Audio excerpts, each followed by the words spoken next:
Petugas dari Badan Penanggulangan Bencana Daerah BPBD Aceh Besar Pos Induk Sibreh, Rabu 26 Mei 2021 siang hari berhasil menangkap seekor ular king cobra di rumah milik Muklis Hasan di Kampung Rima Kenurun, Kecamatan Pekambada, Aceh Besar.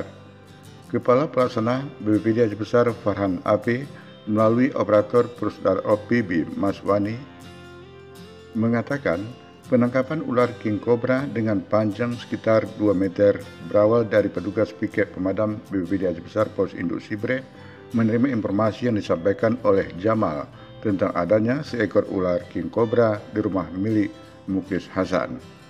Disebutkan, ular tersebut pertama sekali dilihat oleh pemilik rumah saat sedang keluar dari rumahnya di halaman belakang, tiba-tiba melihat ular king cobra di sudut rumahnya. Mengetahui kejadian itu, Muklis Hasan langsung memberitahukan kepada Jamal untuk menghubungi petugas Damkar BPBD Aceh Besar Pos Induk Sibreh langsung menuju ke rumah Muklis. Menurut Mas Wani, setiba di lokasi kejadian, petugas langsung mengamati posisi ular yang berada di sudut rumah.